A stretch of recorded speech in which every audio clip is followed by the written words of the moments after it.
a very pleasant good evening, ladies and gentlemen, and welcome to another episode of JMU Sound Off. I am Jonathan McNamara, coming to you from Richmond, Virginia. We've got a great episode tonight. It's all about JMU Women's Lacrosse. We're going to talk to one of the all-time greats of JMU Women's Lacrosse, Isabella Peterson. We're going to talk about the start to this season and announce an exciting new partnership that you're going to want to hear about as we go throughout the episode. And then at the end of the show, we're going to talk with Erik Pitzer about an update on JMU men's basketball and where they stand with 2 games left to go in the regular season and what potential odds they may have for an at-large bid to the NCAA Tournament. So excited for that discussion. But as always, want to thank our sponsors before we get tonight's episode underway. The Montpelier Collective, as well as Skyline Financial Partners. All the information about both of our sponsors available at jmusoundoff.com, as well as links to our merchandise.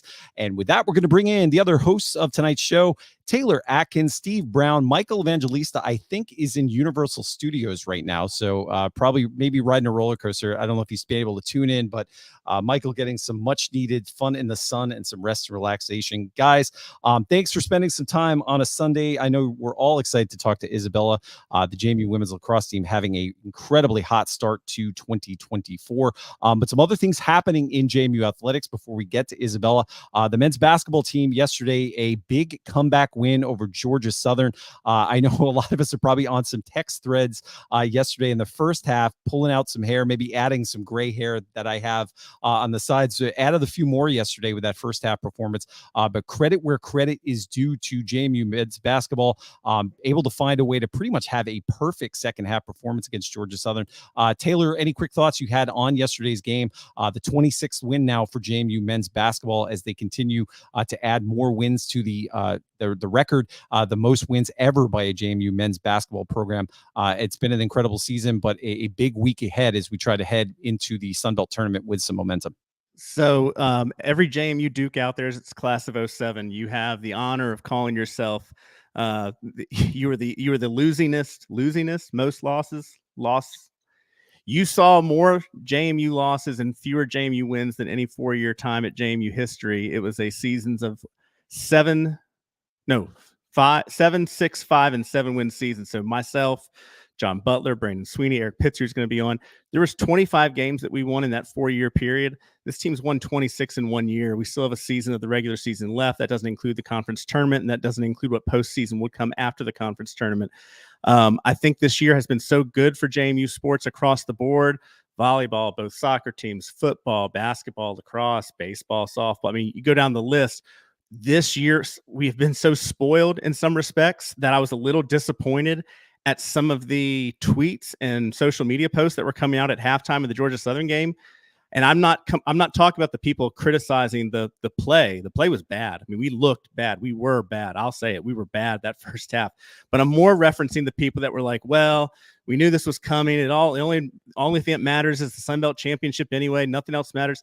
That's not true, because the things that do matter is everything between now and that championship and that net ranking. That net ranking isn't just about an at-large. It's when, not if, but when we win the Sun Belt Championship tournament. It's going to impact our seeding, right?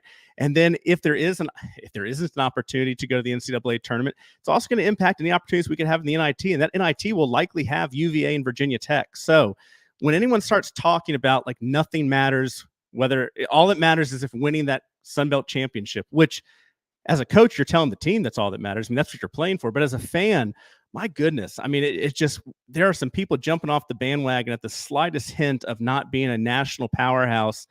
And for better or for worse, that's what JMU athletics across the board for all of our teams has given us this year, is that every team is competing at a national level. But, there was that. And then there was the tough loss for the JMU women's team at App State.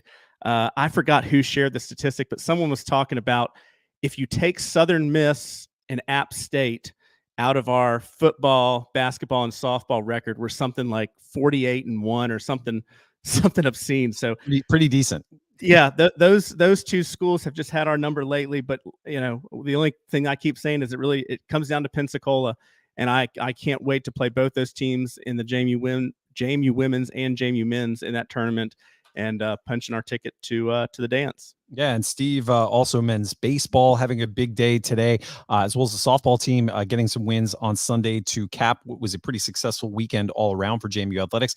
But another JMU team that you have been following pretty closely, and this will kind of be the segue into our first guest, JMU Lacrosse gets another win over Albany today, so a former CAA foe, and that brings the team to 5-0 wins this season over number 3 UNC, Virginia Tech, which I know you were loud and proud at that game, as well as UConn, Towson, some big name programs that have storied histories in lacrosse and JMU women's lacrosse, really making a name for themselves as a team to look for. As I was saying in the pre-show, now I have lacrosse net in my backyard. I've got lacrosse sticks for my kids. This sport continues to explode, and in big part to what this women's program is doing day in and day out, really capturing the attention of the JMU nation. Yeah, I mean these first 5 teams are all lacrosse royalty. I mean, including Albany and Towson. I mean, both of those are really good lacrosse schools, and so the first 3 games they played, 2 against ranked teams, Carolina being the first one, and then UConn. That's a really good UConn team. I mean, to win that game by 1 was not a surprise. They're really good. Towson's really good. Albany had JMU Lacrosse down today in the first 10 minutes, 4-1. That's a very good team. So, from the lacrosse standpoint, my daughter played all 4 years at Freeman High School here. And so it was, we went to all those games. We'll be at the UVA game. We'll be at the U of R game. We'll go to a couple more home games to cheer them on. It's a blast to go. So I'd encourage you to go. It's a lot of fun. The music's cool. The competition's great. And when you see Isabella, and she's got wonderful teammates. I compare this team, and everybody's going to laugh at me, and I'm sure people on Twitter will call me a homer or whatever they do. Isabella is a lot like Michael Jordan was in college. She is to lacrosse. And when you watch the rest of those women on the lacrosse team, it's like the 82 Carolina team with Jimmy Black, with Sam Perkins, with James Worthy. They've got that same level of talent on this lacrosse team. So if you want to come see history, I'm telling you, and I'm not overhyping it, come watch these women play. It's exceptional to watch them play. If you don't know anything about lacrosse, it doesn't matter. Come watch them play. They're faster, stronger, and bigger than anybody else they're playing, and it's unbelievable to watch. So it's a blast, and if you don't even understand it, don't worry about it. You can cheer. The goal goes in, you cheer when everybody else cheers. That's all you got to know. Awesome. Well, I actually think you should hype it because it's a perfect segue. When you mention lacrosse royalty, and this is for those who are not familiar with Isabella, most goals all time in JMU history, most points all time in history, most shots, and that's on top of the national recognition as well as conference recognition. This is, if there's a Mount Rushmore of JMU women's lacrosse, Isabella is going to be on it. And with that, we'd like to bring in Isabella to the discussion. Isabella, thanks for taking time out of your Sunday. And I know there's a lot of things pulling student athletes in different directions. So we really, really appreciate it. But we wanted to have you on really because this program start, as well as what you have done over the last few years, is worthy and deserving of the attention of the entire JMU landscape. I'm not sure if you guys know, when you guys are playing, it might surprise you just how many text threads are going on with people, maybe non-traditional lacrosse fans or people who are new to the sport, who are really watching and kind of hanging on every moment in these games. And that's really grown over the years. So Isabella, maybe to start, to introduce yourself maybe to the JMU fan base, for those who aren't familiar with you, tell us a little bit about how you came to be a student at JMU in 2020 and maybe what drew you to this program, a program that had tremendous success in the years prior to you arriving on campus. Yeah, of course. I just want to start off with saying, thank you for having me on this podcast. I'm super excited to get to talk about my team. And I guess starting off, I'm Isabella Peterson. I'm a 5th-year captain, attacker, and I also take the draw and am on the circle a little bit. I do a little bit of everything, but I guess starting off with my recruiting process, like I was telling you guys a little bit before, it was I wasn't really getting recruited by that many schools. I knew as far as what I was looking for in a school was I wanted to be kind of close to home. I'm from Baltimore, Maryland. I wanted to be close enough where my parents could come for every game, and it's only 3 hours from my house, so it was perfect. And I also honestly, kind of the temperature had something to do with it. I was like, I don't want to go to Florida. It's way too hot there. And I don't want to go somewhere super cold, which kind of sounds silly, but it was something that I was thinking about when I was in high school. So as far as like where I was looking at JMU and Penn State. And to be honest, I really wanted to go to Penn State. I don't know. I think it was just something about like the name of the school, and like football also had something to do with it at the time. I don't know what I was thinking in high school, but it did. And so I really liked Penn State, but they weren't like as interested in me, which was totally okay. And then Shelly reached out to me and was really interested, and I came down for a couple of visits and got to hang out with the team and got to know them. And I was just, I fell in love after the first couple of visits. Again, like I felt like I got along with all of the girls. Like they kind of fit my vibe. The campus is absolutely stunning. After seeing like all the sunsets and everything. And I knew, as far as like my major, I wanted to be in the business school, and I knew they had like a top business school. And I was like, okay, all of these things are aligning. And I know they say also like, don't commit to a school just because you like the coach, because the coach could leave, which is very true. But you also want to go to a school where you feel valued and you like the coach, because if you go there, like, okay, you are stuck with them. So I love Shelly and her leadership style and everything that she was talking to me about. So after like a couple visits, I fell in love and was like, okay, this is where I'm going. And I'm so glad I made this decision, and I wouldn't change it for the world. And that's also why I came back for a 5th year. I wouldn't want to do this with any other team. So. Well, and as you were just talking there, Chandler had pulled up some of the highlights. I would encourage anyone that is not familiar with Isabella to go check out her profile on jmusports.com. You're going to do a lot of scrolling, because there are a lot of bullet points and a lot of accomplishments that I would say, what you've done at this level of competition, few athletes achieve in any sport. And so I think it's not only your success, but just the JMU program in general is one of the top programs, not in the AAC, not in the mid-major. I mean, you're talking about a top 5 lacrosse program in the country. And I would assume, I have 2 questions, actually. The first one is, you're getting recruited right around where they're coming off their 2018 national championship. And so I guess, I assume you're probably familiar with JMU, but where did that 2018 national championship, were you following it at the time, and how did that kind of impact your perspective of JMU? Yeah, so I committed. So they won the national championship spring of 2018, and I think I committed fall of 2017. So I had already committed when they had won the national championship. But Okay. I remember we were at the Jersey Shore with my dad's side of the family, and we were all like crowded around the table watching on like a small iPad, and was like, oh my gosh, like this is crazy. Because when I first committed, I think the program was like top 20. So it was like pretty surprising at the time that a top 20 team is like, I don't know, winning a national championship. At least me, like being in high school, that's how I thought of it. And now that I'm in college, that's definitely possible. But in a high schooler's perspective, I was like, wow, that's crazy. Like, I'm so proud to go there, or to be going there. So you held on to your recruitment. So you recruited a few years before you were graduating high school, correct? Mm-hmm. I committed the fall of my sophomore year. So that was before they came out with the rule that you could only like talk to coaches fall of your junior year. Okay.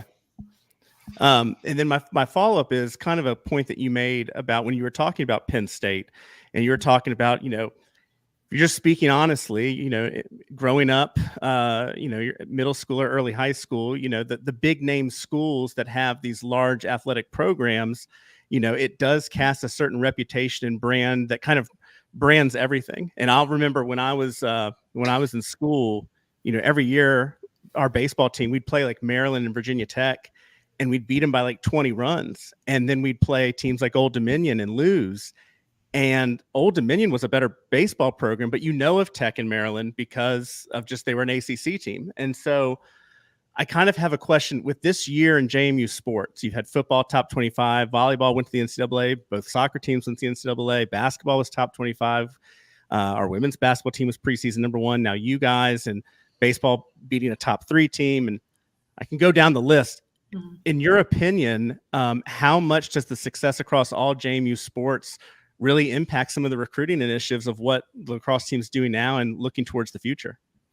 Yeah, I think JMU is becoming a very popular school as far as recruiting, especially now. I think, I don't know, since I got here until now, I was looking at like how many followers we've gotten, and we definitely gained like a couple thousand followers, especially this season with everything that we have going on and coming off of like our other sports programs doing well. But you will see, like I train girls in lacrosse as like a small side business, and I'll talk to them and I'll be like, okay, so what's your dream school? Like, where do you want to go? And you'll see the same thing, ACC, Big Ten schools. But I mean, I wouldn't blame them. That's all you hear about. So like, I totally understand, but I've always encouraged them. I'm like, we're like a top 10, top 5 program, depending on when I'm talking to them. And they're like, oh, wow, really? And I'm like, yeah, like you should come down for a visit or like come to the camps and stuff. And they're like, oh, wow, like we'll definitely look into it. So it's just, I don't know, the way it is. ACC 10 always gets all the attention, and it's something that us as a mid-major school has to deal with and get over. Well, no, I appreciate it. Well, the great thing is that you just kicked the crap out of 2 ACC teams. Well, UNC, I can't say we kicked the crap out of since we beat them by 1, but but I can say we did to Tech, because kicking the crap out of Tech, and I'm telling you, I wanted you to score more. I would have continued to score more. I wouldn't have gone into any type of 4 corners type, but that's me. I always want to pour it on in the ACC schools. So I'm very excited to have you on, and so happy that you're here with us, and wanted to give you a little bit of chance to tell folks that don't know much about lacrosse, because you mentioned 3 things really quick. All of them I know, but a lot of our people aren't going to know. You said you're an attacker, you take the draw, and you're on the circle. So let's take them each. Just if you can, just explain for folks that don't know much about lacrosse, what the attacker does, and then we'll kind of take the other 2 in order. Yeah. So I don't know. I feel like, so just on attack, we were the goal scorers, the assisters. Our job is to put the ball in the back of the net, but we can't do that without winning the draws. And that is sort of after a goal or starting a half or starting a quarter or starting a game. It starts with the draw control, which is like a face-off in men's lacrosse, a jump ball in basketball, similarly. And then you just fight for the ball. You get possession, and then it's the attack's job to put the ball in the net. If the other team gets the ball, defense has to stop them and get it back to the attackers. So. And just tell them a little bit about being on the circle too, so people understand. It's similar to what if you see a jump ball in basketball and you're on the circle, but just tell them when the draw comes out, what your job is if you're not taking the draw, is to I'll let you explain it instead of me. Yeah, of course. So you have the 2 people in the middle doing the jump ball or the face off, and then there's a circle that is like surrounding them, and then after the whistle blows, they do the face off. It's then like a 3v3 within the middle quarter of the field. And then once possession is established, everyone else on each of the restraining lines is released. And then you just play. I mean, if you guys come out and watch this entire team, but you watch, Bella covers more ground in like 4 steps than most people do in 10.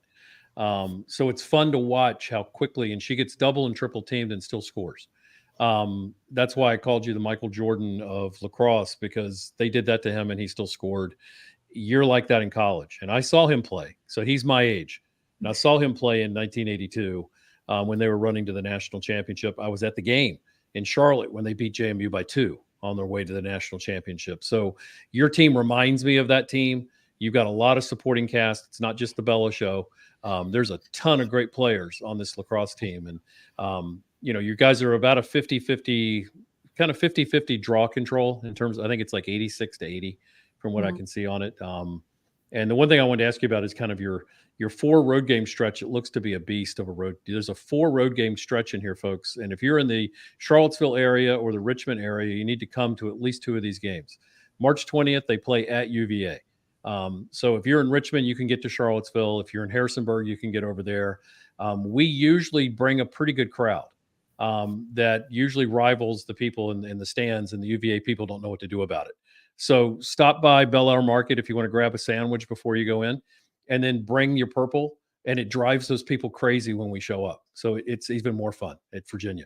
March 23rd, they're at Cincinnati. March 30th at Johns Hopkins. And then April 3rd, they're at U of R in Richmond.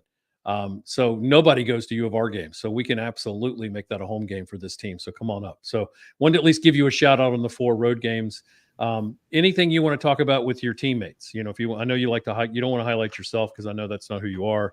Anybody you want to highlight or other folks you want to highlight on the team? I know you'll forget somebody, but if you don't want to do that, you don't have to either. Yeah, of course. Honestly, I don't really like talking about myself. It kind of makes me uncomfortable. I know. I have to do it a lot sometimes. I'm like, I promise I'm not bragging. But yeah, honestly, I wouldn't be able to have been where I am right now if it wasn't for my teammates, whether that's present and past. I've had so many teammates that have like shaped me as a person, as a player. I guess starting off when I was freshman and sophomore, the first person that I could think of is like Molly Doherty. She was my roommate for 2 years. I was like a sophomore and she was a 5th year. The first year we were roommates, and then I was a junior and she was the 6th year. The next year we were roommates. And she was a captain, and I learned a lot from her and her leadership skills, and it's something that I use today when I'm a captain and I'm trying to lead the team. And I loved playing with her. She also made me better. She was an all-conference goalie. She was amazing and definitely pushed the team. And then I think the next person that I could think of is Katie Chakowski. I don't know if you've heard of her, but she was on the team a couple years ago. And when I was a freshman, I started at X, so on attack, behind the cage. That was just where the open position was that year. And they're like, okay, Bella, you're playing back there. And in high school, like I went back there when I had to, but I was mostly up top because I played midfield. Everyone played midfield in high school. And Katie really took me under my wing and showed me the ropes and how to play back there. And I think that she pushed me, and I just loved playing with her. And I think she really helped develop me as a player. And then, oh my goodness, so many years to talk about. I don't know. Last year, after losing to Syracuse, I was like, I don't think this team, I was like, I think this is the best team I will have ever played on. Having Rachel Mady and Ty and Mairead, and Rachel and Mairead were amazing defenders, and they pushed our attack every year. And Mairead was on me when I was playing at X, and she just abused me. And in the moment, it was really tough. It was really tough. But looking back at it, I would not have it any other way. And then I remember my dad saying when I was younger, like, you only get better by going against the best defenders. And it's so true. She was one of the best defenders I've ever played with. And it was a struggle, but I honestly, she has like taught me so much, and they were great teammates. And now just looking at this year, everyone was saying about our team that, oh, it's like a rebuilding year for them. They lost 2 All-Americans and Ty, and they lost their goalie. Like, and we don't know how they're going to be. And I mean, I question it. I'm not going to lie. I was a little worried at first, but as soon as we got back, I think from December, I was like, we're going to be good. I was like, I have so much faith in this team. Bowden's playing amazing in cage. Our two captains on defense, Nikki and Lizzie, are really leading them. I think we have a little bit of a young defense, but they're really helping them. And Caterie's an amazing coach, and she's doing a great job teaching them the ropes. And I think this year they've been doing a great job. I mean, honestly, both sides of the ball, we can get better. We're still trying to figure out who we are as a team. But on attack, I think Maddie Epke has been doing phenomenal. Again, Casey Knobloch, our other captain, back from an ACL tear last year. She's a 6th year now. Her like leadership and IQ behind the cage has really helped the team. And Caitlin Morgan, I think, are all really impact players. And Casey sent me an article, me and Maddie Epke, an article last week, and we were the top scoring trio in the country, which is, I was like, oh my gosh, I didn't even realize. And then I was like, wait, we are putting up like almost like we're putting up in the teens, like amount of points, which in the past was a big struggle for our attack in the past. We're really producing, and I'm really proud of them. And I think we just finished the month of February. We did well, but there's so much room for growth, and I'm so excited to see where we end up toward the end. I mean, you're averaging 18.5 goals a game.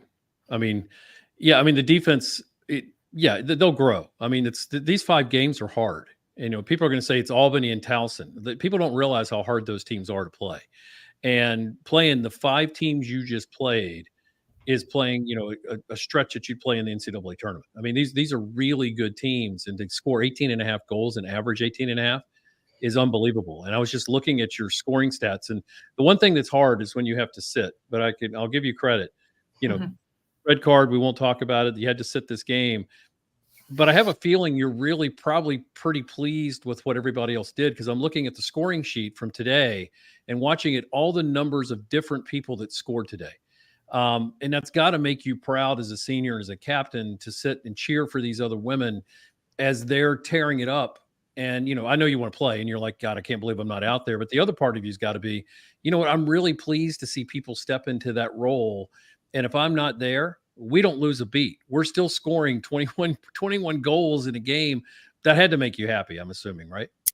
Oh, I'm so proud of them. And it's crazy because we're right now, I mean, rankings don't really mean much, but we're a top 5 program, and who knows where we will be next week. And I'm the only preseason All-American on that list. That just kind of blows my mind. And I think I don't really care about preseason awards. I think they're just like people's opinion on like players' future performance. And I would say you got to earn it in season.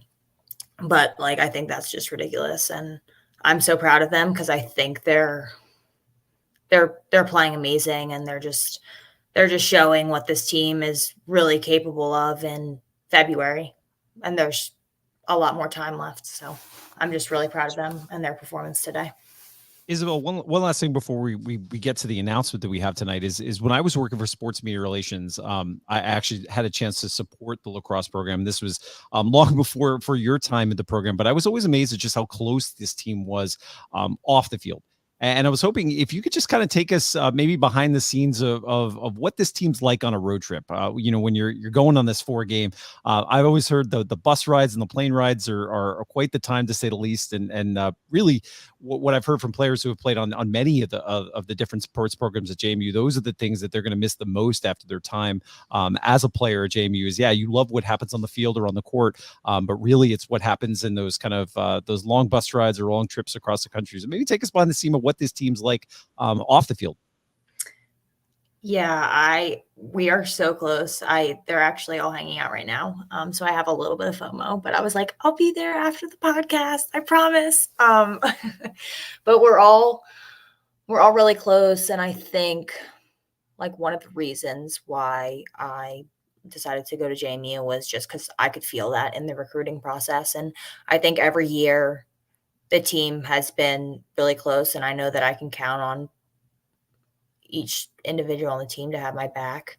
And on these away trips, it's hard, like not sleeping in your bed and playing on your home field. Yeah, but we all have each other's back and like have so much fun on the bus. We listen to music. We have some traditions that we do with the freshmen that are really fun and we enjoy. And sometimes, like the other weekend, I forget where we were playing in Sparks, Maryland for our UConn game. And there were some big games on, I think it was Notre Dame Northwestern the night before. And we were all like in one of our teammates' hotel rooms, like all squeezed on the beds and on the floors, just watching. It's just really exciting. And we're all super close and love hanging out with each other. So I think it's a great atmosphere to be a student athlete in. That's awesome. And with that, we are going to transition a bit. So Isabella, you've got some exciting news with one of our now sponsors for the JMU Sound Off podcast, the team from Where's Woody. I'm actually wearing one of their shirts now with our Sound Off logo. So we wanted to bring in Mike Norwood, the founder, CEO of Where's Woody. And Mike, thanks for taking a few minutes out of your Sunday tonight. We wanted to introduce the concept of the partnership that you have now with NIL, the ability to work with student athletes on campus, and you are a JMU alum yourself. So before we announce the partnership, Mike, introduce yourself. Tell us a little bit about your JMU story, and then tell us a little bit about what you're going to be doing with Isabella, and then we'll actually highlight some of that on the screen as well. Well, thank you so much, Jonathan. I really apologize for my very scratchy voice, but this is a great thrill of mine. I've always been a huge JMU fan, even when I was a very old alum that I am now. But I spent a lot of my career post JMU in medical and did that for many years. And about 12 years ago or so, I decided to jump off a bridge with maybe barely a parachute and start a Where's Woody, a clothing brand. And it's really been an interesting ride, but what has brought us full circle to being in a moment like this is I built the brand very organically. And as a lover of sport in general, we've brought the brand, our funky Grand Wagoneer that we still drive, to hundreds of lacrosse tournaments. And unlike so many brands that build online with paid ads and what have you, I myself and our small crew have been out and done many, many tournaments. So I had always hoped that in someday we'd have the opportunity to come back to JMU and be able to provide some value, not only to the school. There's a lot of really great things I think that are going to come, but in time, really kick things off with working with Isabella and, doing what we love. And that's the game of lacrosse and club sports.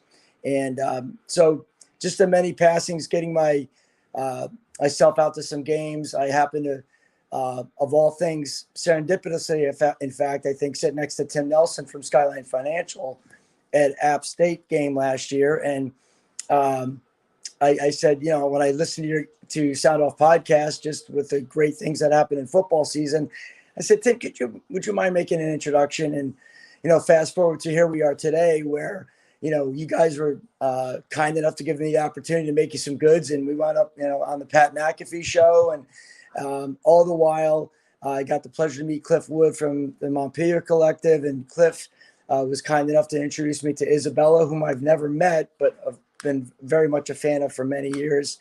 And, and with the advent of NIL and, kind of the open range that it is now, we got in touch, and it was really a natural fit given how we've built our company and our aesthetic and our brand and our vibe. And of course, JMU, it fits in general quite well with, but you get the pleasure of meeting Isabella after the first game against UNC this year. And it's just such a terrific opportunity for us. And I hope as much for her to be able to work together and for us to provide value to each other. It's a true partnership. And as I like to put it at Where's Woody, we partner with and pay tribute to those that, do and give their best on and off the field. And Isabella certainly represents that. And we've had the great pleasure of her being one of our headliner athletes, but we've also been blessed to partner with some others in the game of lacrosse. And as we grow as a company, we'll extend into other sports. But this is a really great partnership that I think will hopefully lead to more and bigger and better things. But it's let's win a national championship at JMU this year with lacrosse, and hopefully that'll blast open some more doors. So Awesome. It's a real exciting time. So Isabella, tell us a little bit about the merch. So you had a chance to meet to Mike at the UNC game, and we're going to put up some of the photos of some of the stuff on the website. And I can tell you, as somebody who loves this shirt, it's really great stuff. I had never heard of the brand before. We had the chance to introduce ourselves to Mike, but it's pretty awesome stuff, and it's been pretty cool to see Mike's continued growth in his engagement with JMU. But just tell us from your perspective what it was like to get contacted by Mike, and what it's like now to have a clothing line that's connected with a JMU alum. Yeah, Mike has been great to work with. I love all of the apparel that I've gotten. I'm wearing one of the hats right now. I'm sure it'll come up on the screen as I'm modeling in some of those pictures. But Mike was telling me before we decided to do the deal about how great quality it was. And I was like, yeah, okay, sounds good. And then once I got it, I was like, oh, wow, he wasn't lying. This stuff's really comfortable, and it's not pilling, and it looks good. So far, I love all the stuff. There's on the screen, there's some of the logo that I have where it's more generic that Mike and I work together to put together. And then I also have some that are more for my lacrosse training business that I'm doing on the side, where it says Isabella Peterson lacrosse training. I think it's on those hats at the top. Yeah. So far I love all the stuff, and it looks great, and I'm really proud and excited of how it turned out. But yeah. Awesome. So Mike, tell us really quickly for those who are not familiar with the brand itself. First of all the products are made in the United States. I know there's a kind of a charitable component to Where's Woody as well. So if somebody's seeing the shirts, they're seeing the merchandise, they want to support Isabella, obviously, but this is a pretty great company as well, with a really great story. I think Mike might have froze, so we'll come back to Mike if he doesn't. But Isabel, just lastly, wanted to ask you, unless we can't get Mike back, just to give us a little bit of insight on what it's been like now as a college athlete to be able to work in the landscape of NIL, and to be able to really use your brand and your personal story to help not only support products, but to also support you as a student athlete on campus. It's just another avenue that now you can engage with potential, like you said, your training business, but well as supporters of the program. Yeah, it's really nice to be able to use my name, image, and likeness. I remember my freshman, sophomore, maybe junior year, I forget when, they were allowing us to use our name, image, and likeness. But with my business, I was trying to create a website and train girls and make it easy for them to sign up. I'm like, okay, what do I call it? Wanted to do Isabella Peterson lacrosse training, which is what I'm doing now. And they were I talked to compliance, and they're like, yeah, you can't do that. You can't use your name. And I was like, oh, then what do I call it? How do I tell people what I'm doing? It was really, really hard to train girls. But now that I'm able to, it's so much more easy. And now that I'm able to pair with companies like Where's Woody, and I do something with Gate Lacrosse, who is very big in making lacrosse gear and sticks and stuff. It's just a lot of fun to do on the side. And it's definitely a lot better than it was before. That's awesome. So Mike, now you're back. So Mike, two questions for you, because this will be a nice segue into the final thing we want to talk to you tonight. Tell us a little bit about just the story behind the company again, and there's kind of a charitable element, but also you're going to be working to support the Montpelier Collective, which I think is another really awesome way that you're giving back to JMU. Is it's not only Isabella. We've got athletes across the JMU athletics landscape who are working in really great partnerships with the collective. One thing I like to highlight is the great work the collective is doing. For my day job, I work for the American Red Cross. The collective has had a number of athletes that have helped to advocate for blood donations, hurricane preparedness. They're working with the Boys and Girls Club in Harrisonburg, just doing their part to give back to the community. So this was important, I know, for you to also engage with the Montpelier Collective. We're going to put up a line that you're going to be launching to help support their efforts. So first the company story, but then your plans to work in support of one of our other sponsors at the Montpelier Collective. Yeah, and I'll try to make this, it's a long story, but I'll try to make it as short as I can. Like I said, personally, I spent a long time in the medical device field and always wanted to build my own business. And it just turns out, quite frankly, that, here 10 plus years into it, it looks like we've built something that looks to be pretty cool. But there's a couple pillars around what I think are really unique about our brand. And that is, to your point, John, you mentioned that we see no reason why that we shouldn't make our stuff here in the U.S. It makes a lot of sense. And I think COVID really exposed a lot of the supply chain challenges that really, quite frankly, did not impact us. So I joke to say I had a crystal ball at that time, but that's one big pillar of what we do, keep our supply chain close to home. And as you guys have mentioned, make a great product. And that's at the core. I think our aesthetic is clearly unique. Just for the guys out there, a lot of our guy clientele says it's like Peter Millar, but way cooler. Lululemon, it's got a lot more personality. I know Bella has some of the stuff that's very comparable, but the fabrics that we use, all sustainably milled. And then again, cut and sewn right here, 20 miles from where I live, which is kind of cool. I've had type 1 diabetes for 45 years. So it's very personal to me that on every sale, not as a percentage of what we make at the end of the year, where we make a donation and true up with our nonprofit partners, but in real time, we actually donate money to our nonprofit partners. So it's a very personal mission of mine, which shockingly, as much as I'm out there in front of customers, a few days a week, there's so many people with diabetes, and we need to do so much more. And it's great that we're able to, again, without having to say, well, we made so much this year, we can give 10% of what we made. Here's a check. We give micro checks, electronic checks, essentially every day of the year, which I think is awesome. And we just would like to see those amounts become that much greater over time.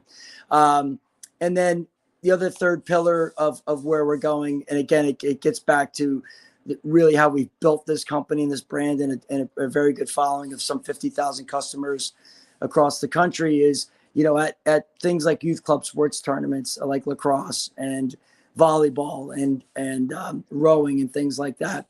And so there's the grassroots element of building the brand. So all this and my love for JMU, quite frankly, and with, again, the emergence of NIL has provided us these opportunities to give back and partner with not only Isabella, which is a really exciting thing, but try to give as much as we can to everyone else at JMU. Without over promising anything, I think there's a lot of potential with things that we can do. One of the things without, jinxing us is we're working on trying to get a license with JMU, which will give us an outlet at retail in and around campus to be able to move, not only JMU merchandise, but Isabella's product and some Montpelier Collective. There's a lot of really cool opportunities that if everything goes great and these partnerships really accelerate and we keep our foot on the gas and obviously our clubs and our teams continue to win like they have been, I think that, we can do a lot of really great things. And so I'm just really psyched. It's this whole platform, you guys at Sound Off, our brand, great athletes and people in the community like Isabella, Cliff Wood have really given us an opportunity to be here and to do some really, really, really interesting things. Awesome. Well, one last question for you, Mike, and this is the easiest one. If people want to get any of this merchandise, not only the Isabella line, but any of your products, where's the best way they can get in contact with you, and how can they follow the company on social media? Well, where'swoody.com is our website. It tells a pretty good story there, and I want to make sure that people spell it correctly. Where's Woody is spelled WEARS WOODY.com. And it's a play on words because Woody is our Grand Wagoneer that I bought many years ago. That is our mascot. It's a funky beach ride that we still drive. It's got 234,000 miles on it. So we used to drive around Falmouth on Cape Cod with a permit, and that's how we started the company. And so the little play on words with Where's Woody, that's where you can find us. We're obviously also on social. Ironically, somewhat like Bella, we are not big on Twitter yet. Instagram is sort of our wheelhouse. So we're at Where's Woody there as well. So again, it's WEARSWOODY.com. You can find us there. And the follow, the sales. And I will point out, just to reiterate, every sale that we make, like we do for diabetes, when you buy Bella's merch, she gets some support there, which is great. And similarly with the NIL Collective, we're making a donation right off the top. So I just encourage people and thank everybody in advance for supporting everybody, and hopefully put a few bucks in everybody's pocket at the end of the day. Well, we hope to see that wagon at some games this year, whether it's a lacrosse game or definitely in a football tailgate in the future. So, Mike, seriously, thank you. It's been great getting to know with you since football season, but also just seeing what you're doing for the entire JMU athletics community. And Isabella, I know we're only 5 games in, but really looking forward to watching the rest of this season. And I know you're going to go hang out with your friends, so we're going to get back, letting you back to your teammates. So please pass on to them how much fun it is watching this team, not only this games and the games that we've seen so far, but what it's going to be the rest of the way. And just know you're going to have a huge crowd of people rooting you on, whether it's on ESPN Plus or any of the games that are coming in the future. So all the best to your team. We hope to hang another banner at your facility this year and continue to watch this team put wins on the standings, but also just proud representation of JMU athletics. We say to all of our student athletes that come on, we understand there's a ton of sacrifice that goes into being a student athlete and a lot that goes on off the field to get you ready for game days. So just know it's appreciated by all of us who are fans of the program. So go Dukes, and all the best to you as you go throughout the rest of the season. Thank you.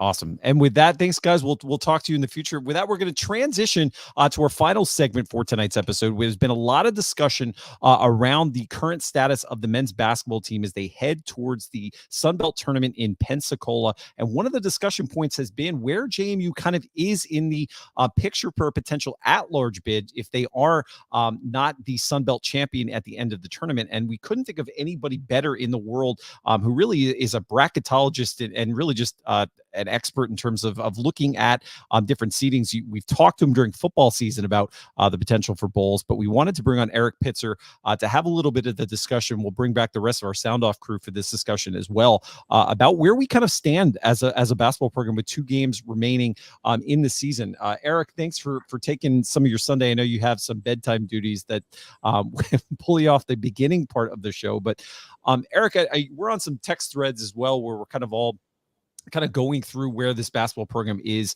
26 wins, but there's a lot of kind of confusion about where this team ranks in the net rankings. And even though you could win a game, you could actually see yourself kind of fall down in the rankings a little bit with what we saw against Georgia Southern. So maybe from your perspective, as I said, with 2 games left, where is this program at the moment in terms of the possibility for that at-large bid? It's a great question, and it's going to differ depending on who you ask. And I think as JMU fans, I think we have to be the ones on the front lines campaigning for our team. As my sell is, it's a no-brainer to me. You look at some of the I know that Joe Lenardi doesn't update his until I believe maybe even Tuesday. But I looked at like Jerry Palm at CBS, and we're still not in his last 4 and first 4 out on that. But he also has Michigan State sitting there as an 8 seed. And I don't know how on earth you're going to leave out a 30-win JMU team who beat Michigan State on the road when they're in the tournament. I don't know how you leave that out. That makes no sense to me. You know, outside of a short blip in January where, you know, we lost those 3 games, and obviously this conversation is all hinged upon us not winning the Sun Belt tournament. But I don't know how you do it. I don't know. I was trying to look it up and see. I don't know if a 30-win team has ever been snubbed from the tournament before. So that, I mean, just like everything else that seems to be going on in JMU athletics this season, here's another unprecedented moment. And a lot of the problem is the narrative. I mean, I don't think it's happened either. I think the Sun Belt's not used to getting multiple teams in. So that needs to change too, because the Sun Belt is not what it used to be. The Sun Belt is different now. It is better now. It is right at the top of the mid majors. It's right there with the A10 and the Mountain West is definitely the cream of the mid majors there. But we're right there below it. We're right. We're much better than the CAA. We're much better than any of the low major teams. So, and no one's used to that yet. So it's just I think there's just a lot of people that aren't looking below a certain line in the conferences for other teams to be considered for at large. When you take a look at our resume, and let's say we lose to App State in the final, we've lost to 2 teams. That's it. 2 teams we would have lost to this entire season. And if you want to leave that out and put in, a 19-13 Ole Miss team, like what are you doing? What are you doing with that? So that's where I'm at. I think we need to scream it high and loud. And I honestly, even if we, the best case scenario for us is if we lose to App State in the championship game. I think that would be the best. But even if we lose in the quarterfinals, I'm still pushing for it. I still think it'd be a good enough resume to get in. So I don't want this whole doom. We don't have a chance. I've heard some JMU. We don't. No, that's not true. We absolutely do. And if you want to look, you mentioned the net rankings. I think we're at 50 today. I know it changes every day. And looking at the same bracketology, if you're looking at the last 4 in on Jerry Palm's bracketology, here he is: Ole Miss, Gonzaga, Utah, and Wake Forest. Their net rankings range from 21 to 76. So it's one factor, and I don't know if 50 is a good argument for it or not. It kind of puts us right in the middle there. So I think we should be, right in this mix with all of it. I think App State should be, if they lose in the championship game to us, I think they should be considered for an at-large. Well, and another thing, there's you'll get a lot of people at the ACC schools go, well, if I had JMU's schedule, I'd have 26 wins too. Great. We're top 10 in the country in scoring margin. So it's not like we're playing a bad schedule and squeaking out wins. I mean, we are, last I checked, we are 9th in the country in scoring margin. So yeah, we also recognize that it's a weaker schedule, but it's been a dominating performance. And I think I mentioned this earlier in the show. My frustration in the beginning, or my frustration from yesterday, was exactly what Erik just said. It's all these people saying, well, it's just the championship game's all that matters because there's no shot. Look, you can argue whether it's a 10% chance, 5% chance, or a 50% chance, but the fact remains there is a chance. There's a mathematical probability and likelihood that this team's a bubble team if they have 30 wins. They're a bubble team if they have 29 wins. Once we get into tournament play, you're going to have some bump up in your net because you're only going to be playing teams that have continued to win. And, Erik, I'd like your perspective on this, or I'm asking your perspective on this right now. Best case scenario, and the scenario that I think most JMU fans feel is going to happen, we win the Sun Belt Championship, we go to the NCAA tournament. On the absolute worst scale, or worst end of that scale, you could potentially be looking at an NIT that would likely have UVA and Virginia Tech in there. And so you're playing postseason basketball against some in-state foes that don't like to play you. So right now, you're almost playing with house money when it comes to the men's basketball team, because the outcomes are looking really good for us in the next few weeks here. NIT is dead to me with their rule change of not taking. I agree, but still, the fact remains. No, and I'm not speaking as a fan. I'm taking the fan aspect out and just talking as a sports podcaster and just talking about what is a percentage likelihood, right? That if things don't go our way, all is not lost. What I'm saying, I'd hate for this team to not get the recognition it deserves as one of the greatest JMU basketball seasons and greatest JMU basketball teams we've ever had, regardless what happens the next couple of weeks. I don't want everyone jumping down on this team if the ball doesn't go our way. Well, no team's ever been left out. Nobody's been left. Go ahead, Steve. Go ahead. I was going to say, nobody's been left out with 28 or more wins ever in the NCAA tournament. There you go. So if we've got to get to 28, and we've got to. I mean, we at least 28, and I think we've got to get to the semifinals at a minimum to get in, and I think we'll get there. You guys were talking earlier. Taylor was talking about what it was like when you guys were in school. When I was in school, we were 65-26. So in 82, we were 21-9, 80 and 81, 21-9, 81, 82, 24-6, and 82, 83, 20-11. And this is by far the best season that I can remember in terms of just, overall athletic play with these guys. These guys are really good. I was not worried at halftime. And I know other people say, well, I'm too optimistic, but I thought we would come out and change what we were doing.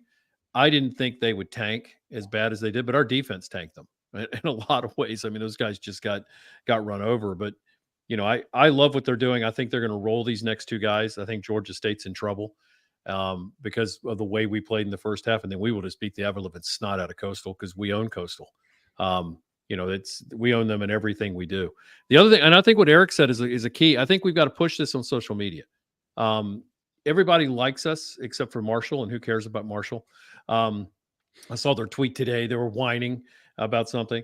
But if we push this, I think ESPN's going to want to push it. They're going to want us in the NCAA tournament. We bring, thousands and thousands, if not millions of people to watch.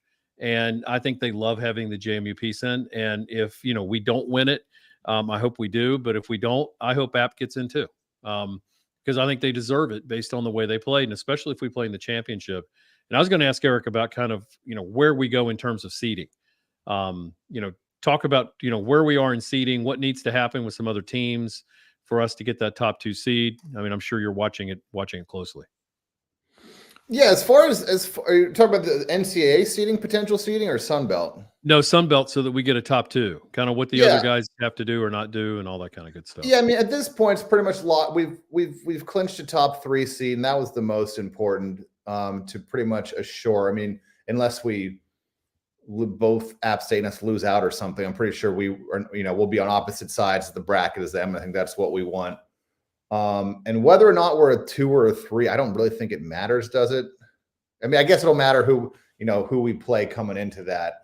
But I think we got a good shot. I mean, if you look at Troy's got to go 2 at Louisiana and at Texas State. I think they lose one of those games. Well, I also think below App State and JMU, I also think there's a pretty big gap, and then it's pretty muddled. Like I've watched a lot of Sun Belt basketball this year, and it just seems kind of who has the hot hand. Honestly, Arkansas State scares me the most right now. I think. Yes. Out of anyone, they seem to have that hot hand right now. So I think it'll just be who's. It's just hitting me just how good of a road win that was a couple of weeks ago when we went out there. And one thing I keep kind of coming back to, I was just looking at this to confirm it, but we have 4 guys that are averaging double digits. We have 7 guys averaging over 20 minutes. So when you're talking about what wins conference tournaments, what wins NCAA tournaments and stuff, it's the depth. And I think at some point in the Georgia Southern game yesterday, even the announcers were talking about these teams are doing line changes like every 2 or 3 minutes. And we have, 10 or 11 guys that can play good ball. And kudos to Mark Byington, because we're doing all this without Chad Allen. We're doing this without Justin Amati. So 2 of the guys that would likely be either starting or fighting for starting time are not in this lineup. And we're still 10 or 11 guys deep and able to keep in fresh legs. And, one thing that I like about Byington's teams is when we do get behind, we do have those fresh legs that can put on the press. And you started to see some of those turnovers happening at the end of the first half, and it continued into the second. And that's where we're able to come back on these teams, is we just have the endurance and the fresh legs coming off the bench that we're not getting tired and can play that brand of basketball that, you saw even with the first game at Michigan State, which I just for the heck of it, I was at the gym the other day and just wanted to kind of, I watched the first few minutes of that game and the very end of that game just to see what I know about this team now, what I was kind of seeing then. And it's just the tenacity that we have on defense. It's relentless. Agreed. And I want to make my final thought with this. I mean, I think it's pretty simple. We need, preach that narrative that we deserve to be in, no doubt. And then John mentioned about the ACC teams and if we had that schedule, could you imagine what you know what, we don't. There's one other factor going against some of these mid-major teams is you don't have the luxury. You don't have a great schedule all the time. It's tough to schedule some good games. So you're always, any good game you do get, you're playing on the road, and it's even tougher then. So the fact that we did in our, a one marquee game where we got to go to Michigan State, we won it on, game one of the season. So I think it's just, there's so much working against us. The last thing we need is our own fan base to kind of be like, oh, we don't deserve an at-large bid, because that's insane. They're just falling into the own narrative, whether or not, if you told me to bet $100 right now, if we'd get a bid or not at 30-4, I think that's a slightly different question, but I think we absolutely deserve it. And there's a very, very real chance that we will. So we just had a comment come across. I'm curious your thoughts about if JMU does win out. Let's say they win the Sun Belt, they finish in the top 50, coming up on 40. Where do you see that seed falling going into the tournament? I'd say if we win the tournament, I'd say a 10 seed. Yeah. And I think if we're an at-large, 11. 12. Maybe a 12 if depending. And it depends on so much of other teams, what happens in the next 2 weeks and what happens in conference tournament play. If there are some, big underdogs that win some conference tournaments and steal some bubble spots for, expected teams, that's going to shake things up a little bit too. So there's so much in the air. But yeah, if we're not large, I would probably expect it to be a first 4 game. And I don't know in Dayton. If anyone saw the buzzer beater today that Ohio State had over Michigan State. So they won a deep 3 at the very end there. But Michigan State's one of those teams. They have multiple top 10 victories this year. They also have some not really bad losses, but bad losses. And, that Michigan State team, do they go on a run, and how do they finish in the Big Ten tournament? And just how strong does that win look at the end of the season? Yeah, that'll be, I can say, I see Chandler chiming in. He thinks, we'll be a 9 seed if we win. I think that's fair. Yeah, anywhere in there. I know historically the NCAA, look at Florida Atlantic last year, Final Four team, who was like a top 10, if I'm not mistaken, Ken Palm team going into they got a shafted with a 9 seed. It's just like, so, maybe they laid some groundwork and they're going to kind of change some of that, thought process. But there's a lot of arguments to be made. And I think we've proven our point. So. Well, I was going to ask you guys, and anybody who wants to take this, whether it's Pitzer or Taylor or Steve, or all of you could take it. In a year where we've had the exposure that we've had as an athletics program, and with all of the changes and the uncertainty in the landscape of college athletics, it's fun hypothetically to think what would what potentially could a run for JMU basketball in the NCAA tournament do to supercharge this athletic program even more than it's already been this year, at a really important time for the athletics department from a revenue perspective, but also as the ever shifting landscape of conference realignment continues to navigate its way. We're all very happy with the Sun Belt, but there's obviously a continued focus on what is the group of 5 in the future. There's never been a more, I guess, potential time to have a positive impact on this program than to have that run happen this year at this moment. I think it's hard to overstate what it could do for this athletics program. Well, I don't know if anyone noticed it, but the Reddit college football account with 350,000 people, they shared our victory in women's lacrosse over UNC simply because they were like, man, what can JMU not do this year? And the JMU brand, it is more visible this year than it's been in years past, just across the board. And so they did it with baseball too when we beat number 3. Yeah, I saw that. Right.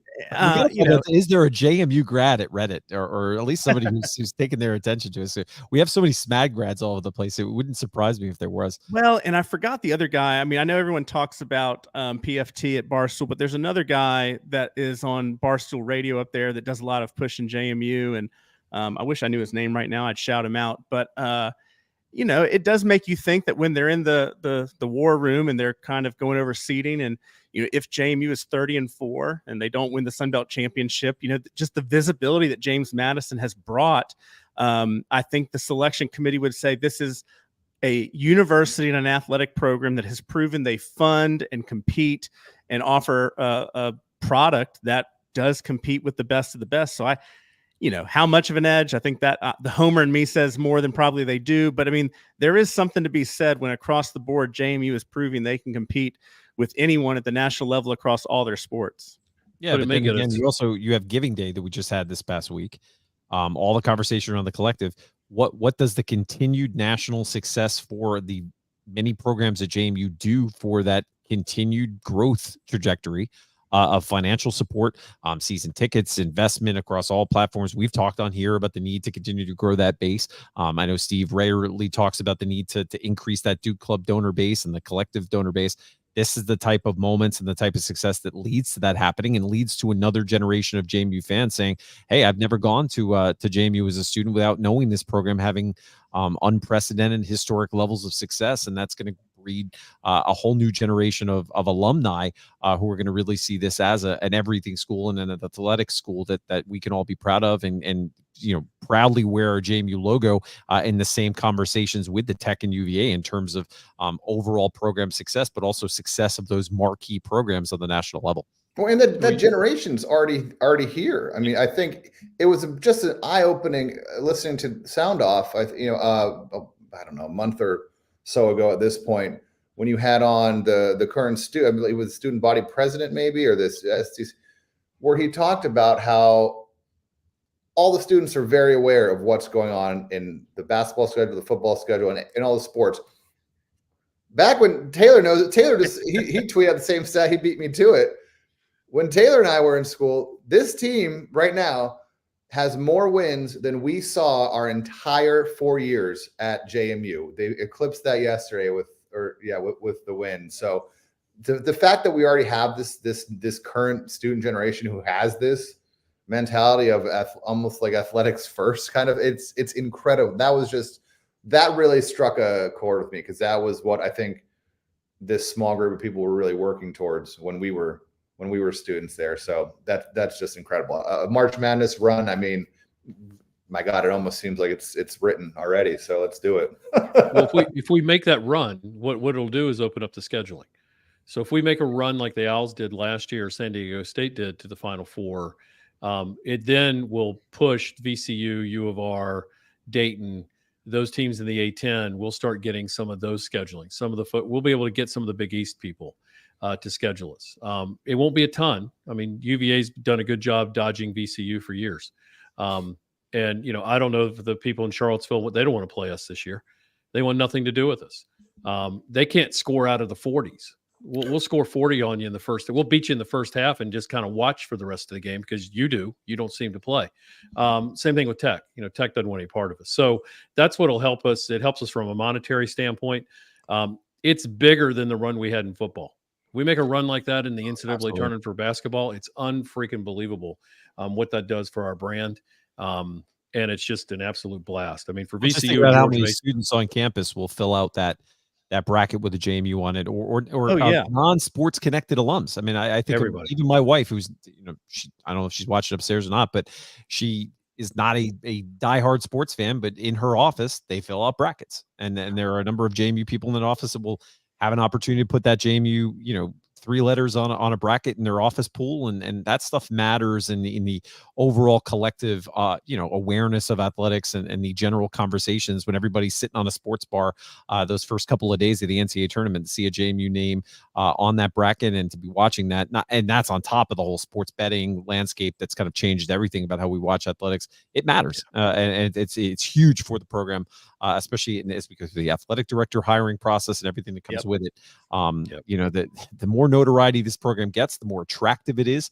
It's attractive for potential coaches down the road and recruits and everything else. A lot of potential impact that this could have in a positive way for the future of this athletics. So, well, to real quick and harp on what Erik was talking about when we were in school. I mean, we would use, Erik and I and friends of our age and our time there, if you wanted to try and one up a UVA or Virginia Tech fan, you had to use some obscure version of the transitive property to say, well, we beat Northeastern by 35, and when Tech played them in their FCS game, you only beat them by 34. And but now, I mean, it's important to take a moment and say our football team for the entire season was ranked ahead of UVA and Tech. Our basketball team for most of the season has been ranked ahead of UVA or Tech, and when they haven't, it's been within a couple of points of the net. Our lacrosse team, our baseball team just beat Virginia Tech, and we kind of took it as like, yeah, that's what we kind of expect to happen. Our soccer teams, our softball. I mean, right now, Erik and I live in a world where the students today, when they see UVA and Virginia Tech come on that schedule, it's kind of like it's not Big Brother. It's kind of like they're in a bigger conference, but there's kind of this air of like, I think we should win. And it's different paths right now. You have our trajectory going this way, and meanwhile the ACC's is just kind of sputtering out at this point. And then for better or for worse, they're both on UVA, and they're both on that ride. So if I can mention on the trajectory, so there's a video series going around with Matt Brown and a couple others talking about the top 5 teams that are most likely to be played as with the new NCAA college football game. And JMU was on that list. And these are not people associated with JMU. They're like, what programs are you going to want to rebuild or take on that road to glory in the video game? And I've seen at least a dozen videos going around from different content creators, and JMU has been on every single one of them because they're like, how fun is it going to be to play with a Sunbelt program that's got a ton of notoriety? And that's got how many millions and millions of copies of that video game are going to go out this summer. We've all saw the JMU social posts of the last couple of days saying, we're in the game of what that's going to do to supercharge this program, because we've had that unprecedented success as a part of our transition. And now all these people are saying, I'll play, if I don't have a college team that I'm connected to, but I want to play the video game. How many more people are going to be connected to this program for the first time, when they turn on that EA Sports game in the summer, and what that's going to continue to do, and how many players and students on campus are going to be coaches who will be playing this game on campus too. It's unbelievable to think of, and the ripple effect that will have across the whole department. Yeah. I was going to say the only thing Virginia Tech really has going for them this year is a women's basketball team that is coached by a former player and former coach of JMU. So the way I see it, when we say Kings of the Commonwealth and talk about all that, it's important to kind of just take in this moment, because we have the spring sports season, which I'm excited about, where both basketball teams are going to go, the way baseball is playing right now, the way softball is playing, the way lacrosse. All I can say is Jeff Bourne is going out with the with the bang that he deserves, and it's crazy as Erik brings up, and we just think back of when we were in school, where we are now.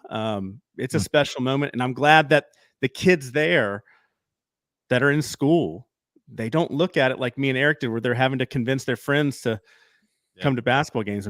It's a thing. So, well, guys, to Steve, I want to transition real quick. So, because we're about 9:12, and you can, whatever your comment is, Erik, stay with us real quick for final thoughts. You can take the role of Michael, since again, I think he's on a roller coaster somewhere in Orlando. But Steve, we'll just start with you. Your final thoughts on anything with this conversation, or anything else that's happened or is about to happen in JMU sports. We talked about this when President Alger was first hired on the athletics part of what that would do for JMU. He had the vision back then when we were talking about it, and when we met with him, and I said, look, if we can ever get to that next level, you'll see the applications increase. I said, what's important for the students to come to JMU, it's twofold. One is academics, but number two is to have bragging rights, and to be able to wear your stuff around wherever you are and be able to brag. And I said, we're not there yet. I said, we're going to get there. And we're there. We've been there now for a couple of years. We've now surpassed Virginia and Virginia Tech in a lot of ways. Now, do they still have bigger programs and a bigger conference? Yes. But at the end of the day, we've got more people trying to come to JMU. There's more applications coming. You have more bragging rights. We have big football. We have big basketball. We have big lacrosse, baseball, whatever you want to name, we have. It matters. And so at the end of the day, it's great for us, but it's great for the brand of the school. And was just so pleased tonight. We will look back on this in probably 15, 20 years, and it will be very similar. I can tell you, talking to Isabella, will be very similar to when in 1981 and 82, people talked to Michael Jordan. Now, they didn't have podcasts back then, but nobody knew what Michael Jordan was going to do.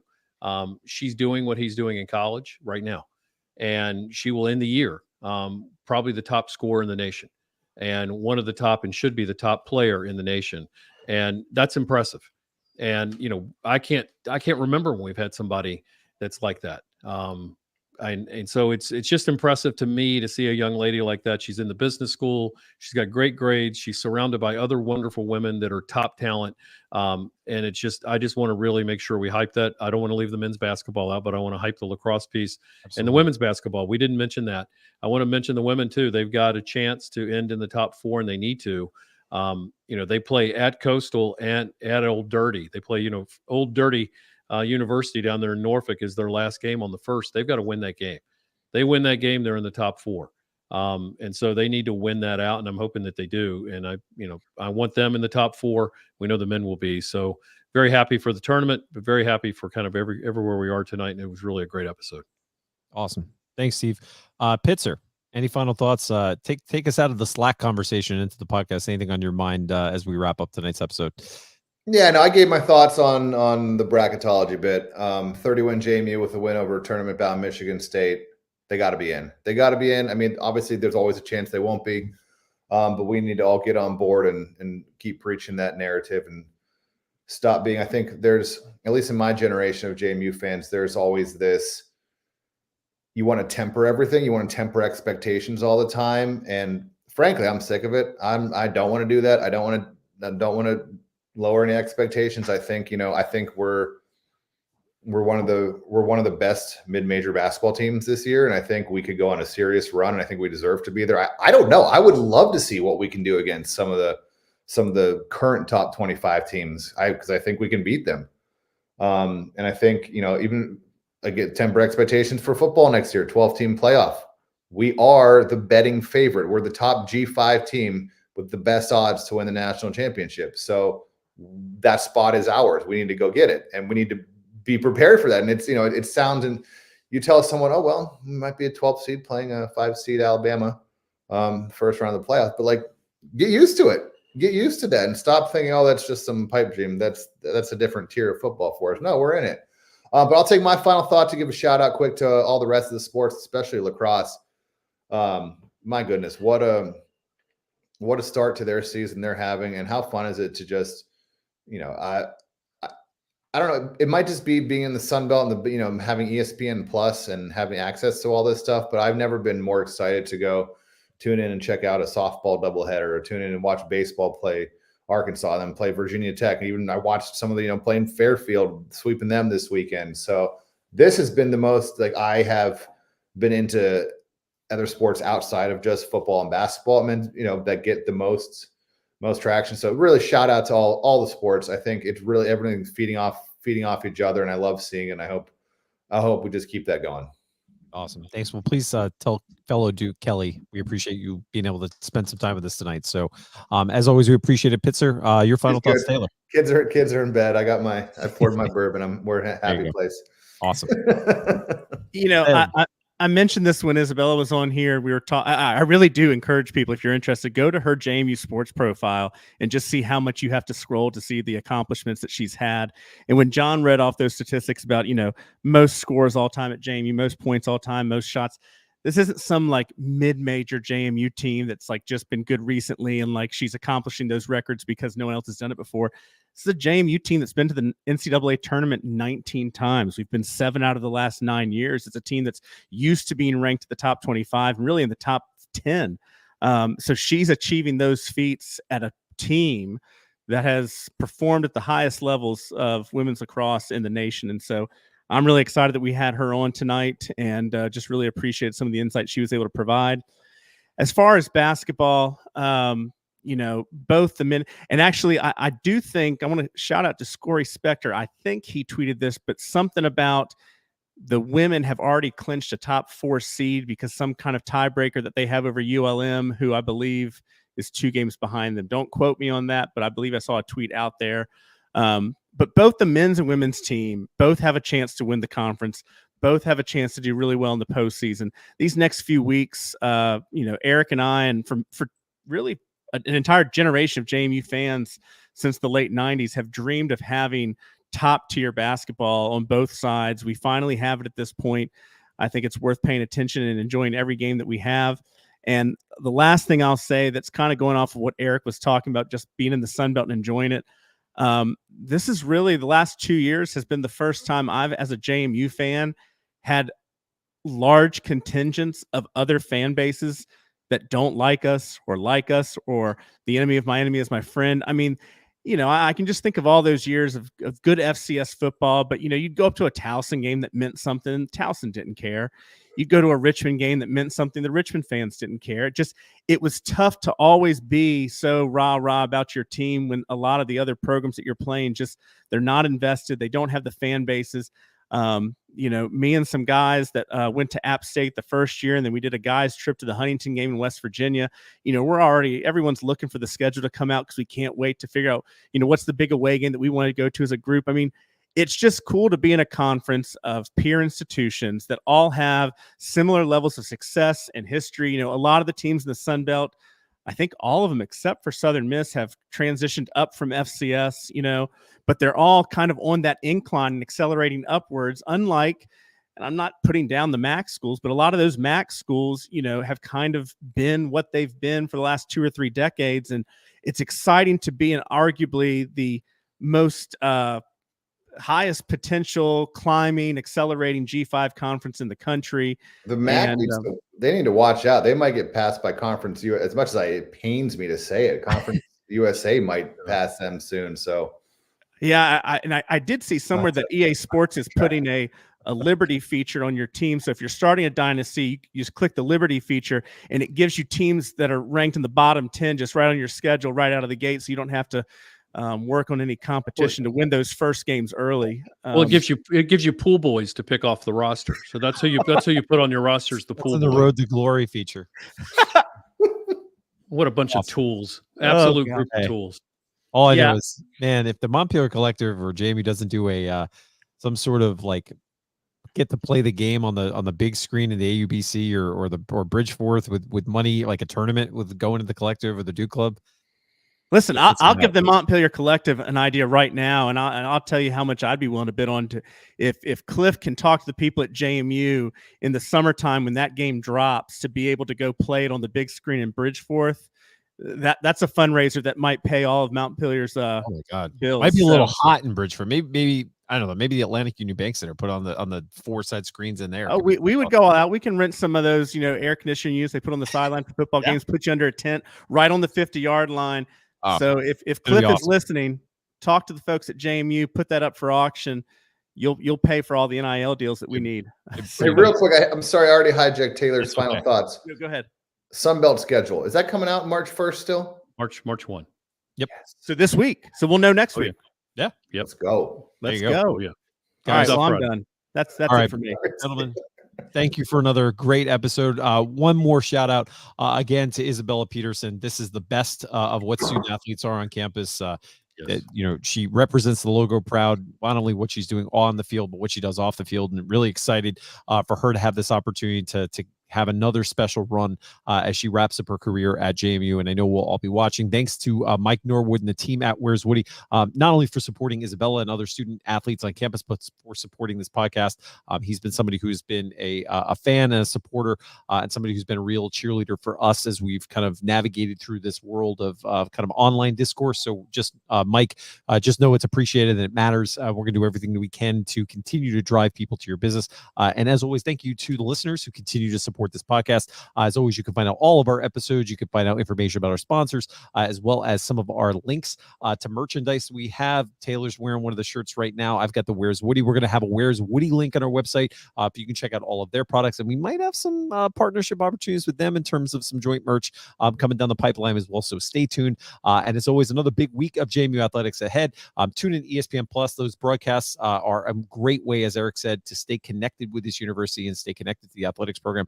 So thank you to everyone at JMU, Kurt Dudley's team, Corey Spector, all them who have to put on these broadcasts, as well as all these students who are engaged in making those programs what they can be and so successful. Because as Kurt always likes to mention, none of those broadcasts happen without a lot of people behind the scenes who do great work, many of whom are students.